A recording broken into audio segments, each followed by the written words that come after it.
किंवा मग कोणी दारू पिली, गांजा ओढला तर त्याचा मेंदूवर वेगळा परिणाम म्हणून तो माणूस वेगळा बरडतो.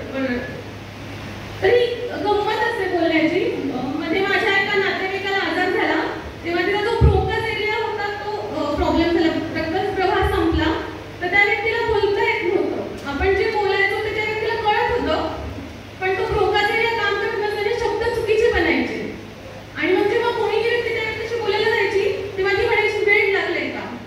आणि मला पण वाईट वाटायचं की यार वेळ लागणं ही वेगळी गोष्ट आहे, मानसिक आजार आहे. आणि तुमची भाषा जे सेंटर बनवतं त्याला धक्का लागणं ही खूप वेगळी गोष्ट आहे. आणि मला वाटतं आज जे राजकारण चाललं आहे उजव्या बाजूचं, तिथं पण असं जी समाज नावाचा जो आपला खूप मोठा मेंदू आहे तिथं बऱ्याच गोष्टींना धक्के लागलेले आहेत, जाणीवपूर्वक धक्के दिले जात आहेत आणि वेगळ्या प्रकारची भाषा, वेगळ्या प्रकारचं नॅरेटिव्ह बोललं जात आहे. तर या सगळ्याचा विचार करून आपल्याला आज जे काही चाललं आहे समाजामध्ये त्याच्याकडे बघणं खूप गरजेचं आहे. जेव्हा आपण युवावस्था म्हणतो म्हणजे तारुण्य म्हणजे शेवटी काय असतं, तर मला वाटतं जेव्हा आपण लहान असतो आपल्या पालकांचे, समाजाचे खूप सारे संस्कार असतात. आणि आपल्याला सांगितलेलं असतं की तुझी जात ही आहे, तू मुलगा मुलगी मोठ्यावर जे आहे, तुझा आर्थिक स्तर हा आहे, तुझ्या तू मैत्री कोणाशी केली पाहिजे, तू विचार कुठल्या प्रकारचे केले पाहिजे, तू पुस्तकं काय वाचली पाहिजे. तर हे सगळं करून एक काहीतरी आपली ओळख घडवलेली असते, समाजाने आपली घडवलेली असते, कुटुंबाने घडवलेली असते, आपल्या आजूबाजूच्या लोकांनी, शाळेने. सोबतच आपलं कंडिशनिंग पण असतं विचारांचं, की विशिष्ट प्रकारे विचार करायची आपल्याला जाणीवपूर्वक सवय लावली गेलेली असते. म्हणजे जसं की तू मुलगी आहेस तर तू घाबरून बोललं पाहिजे, खाली मान घातली पाहिजे, जसं की आता पुरुषांपासून वेगळं बसलं पाहिजे शिकवलं जातं शाळेमध्ये. मुलगा असलाच पाहिजे, मुलगा असेल तर तू रडलं नाही पाहिजे, तू तर मर्दासारखं लढलंच पाहिजे कायम. हे सगळं कंडिशनिंग आपण शब्द वापरतो मेडिकलमध्ये आला. आणि सोबतच जेव्हा व्यवस्था तुम्हाला काहीतरी शिकवायचं असतं, व्यवस्थेला करून घ्यायचं असतं तेव्हा खूप सारी भीती निर्माण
आहे, कोण शोषक आहेत आणि शोषले कोण जात आहेत. उदाहरणार्थ म्हटलं, मी आदिवासी भागात छत्तीसगडमध्ये काम करत होते आणि एक जनरल व्ह्यू असं होता की आम्ही सगळे लोक म्हणायचो की बाहेरचे लोक येतात आणि आदिवासींचं शोषण करतात आणि भारी वाटायचं बोलायला की आदिवासी भोळे असतात, बाहेरचे लोक येऊन शोषण करतात. तेव्हा माझे मित्र कलेक्टर होते तिथे, सर म्हणाले आदिवासी जे लोक शिकलेले आहेत ते शिकलेले लोक काय करतायत, तर ते पण एक शोषणाचं चक्र पुढे न्यायचे. ते लोक शिकायचे, व्यवस्थेमध्ये जायचे, ते लोकही भ्रष्टाचार करायचे आणि ते पण जे तळागाळात आदिवासी आहेत ते पण त्याच्या शोषणात सहभागी व्हायचे. तर हे सगळं जे आहे ते आपल्याला समजून घ्यावं लागणार आहे. जसं आता गवसकर भाषणामध्ये बोलले की त्यांच्या पिढीने काय केलं, मला वाटतं तो खूप महत्त्वाचा प्रश्न आहे की आपल्या आधीच्या पिढ्यांनी काय केलंय आणि आपले समूह कुठल्या कुठल्या तुकड्यांमध्ये विभाजित झालेले आहेत. जसे की मला एक उदाहरण द्यायला आवडेल की आपण जातीबद्दल खूप तळतळून बोलतो की जातीबद्दलचा अन्याय वगैरे, पण जेव्हा आपण जातीच्या उतरंडीकडे पाहत असतो तेव्हा स्त्री पुरुष हा जो खूप मोठा भेदभाव आहे त्याच्याकडे मात्र बऱ्याचदा दुर्लक्ष केलं जातं. म्हणजे जे स्त्रियांबद्दल चुकीची वक्तव्य करणारी आपल्या जातीची राजकारणी असतील त्यांना पाठीशी घातलं जातं. किंवा काही कॉलेजेसमध्ये पण मी पाहते एखाद्या विशिष्ट जातीचे जर प्रोफेसर लैंगिक शोषण करत असतील मुलींचं, तर केवळ ते त्या जातीचे आहेत म्हणून त्यांना सपोर्ट केला जातो. आणि लैंगिक शोषण काय ठीक आहे, रोजची होणारी बाब आहे, त्यांनी ते फार कोणाला फरक पडत नाही. आणि हे चित्र मला भयंकर वाटतं. म्हणजे एकीकडे आपण जातीवर आधारित जे शोषण आहे ते संपवायला पाहतोय, तिकडे आपण समता आणून पाहतोय, पण हे करताना आपण स्त्री पुरुष हा जो मोठा भेदभाव आहे तिकडे मात्र खूप जाणीवपूर्वक दुर्लक्ष केलं जातं. आणि आजकाल राजकारणी तर काहीही बोलतात, हे सगळेच पाहत आहेत, तर ते विशेष बोलायची गरज नाही. तर ते खूप भयंकर चित्र वाटतं मला. आणि त्यामुळे आपल्याला इंटरसेक्शुअलिटी किंवा आंतरछेदितही समजून घ्यावे लागणार आहे. केवळ आम्ही फक्त जातीवरच काम करतो आणि आम्ही केवळ धर्मावरच काम करतो असं म्हणून आता आपल्याला थांबता येणार नाही. सगळ्या समूह आपल्याला व्यवस्थित बघावं लागणार आहे की जात, धर्म, लिंग, वर्ग, आर्थिक स्तर, शैक्षणिक स्तर हे सगळं पाहून आपल्याला हे सगळं राजकारण समजून घ्यावं लागणार आहे. मग होतं काय, जेव्हा आपण धर्माच्या गोष्टी बोलतो तेव्हा मग जेव्हा आंतरधर्मीय लग्न होतं तेव्हा मग त्याला लव्ह जिहाद ठरवलं जातं. कारण तुम्हाला धर्माचं राजकारण करायचं ना, मला मग लोकांच्या वैयक्तिक इच्छा, लोकांच्या आवडीनिवडी, स्वप्न त्याशी काही देणं घेणं उरत नाही, केवळ धर्म असं टार्गेट केल्यावर. मी स्वतः बार्शी या गावची आहे आणि बार्शी हा पण खूप मिश्र समूह आहे. ज्यांच्या बार्शीला कर्मवीर मामासाहेब जगदाळे यांचं खूप मोठं काम आहे. स्वातंत्र्यपूर्व काळापासूनच जगदाळे मामांनी बहुजनांसाठी वसतिगृह सुरू केली आणि शिक्षण क्षेत्रात मोठं काम उभं राहिलं. किंवा जगदाळे मामाचा एक नियम पण होता की जेव्हा कोणी खेड्यातून पुरुष शिकायला येतात शाळेमध्ये, मुलगा यायचा एखाद्या कुटुंबातला, तेव्हा नियम होता की एक मुलगी पण सोबत आणली पाहिजे घरात. आणि त्याच्यामुळे आमच्या बार्शीच्या तालुक्यात खूप मुली शिकल्या. आणि मी आज जी उभी आहे ते पण आमच्या जगदाळे मामांना श्रेय जातं, पण आमचं बार्शी एवढं पुढारलेलं नाहीये. जगदाळे मामांनी खूप मोठं काम उभं केलं, खूप स्त्रिया शिकल्या. पण जो पुरुषसत्ता पद्धतीचा प्रॉब्लेम आहे, जी पुरुषसत्ता त्या बार्शीमध्ये आहे ती मात्र अजूनही तिथं तशीच आहे.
की मला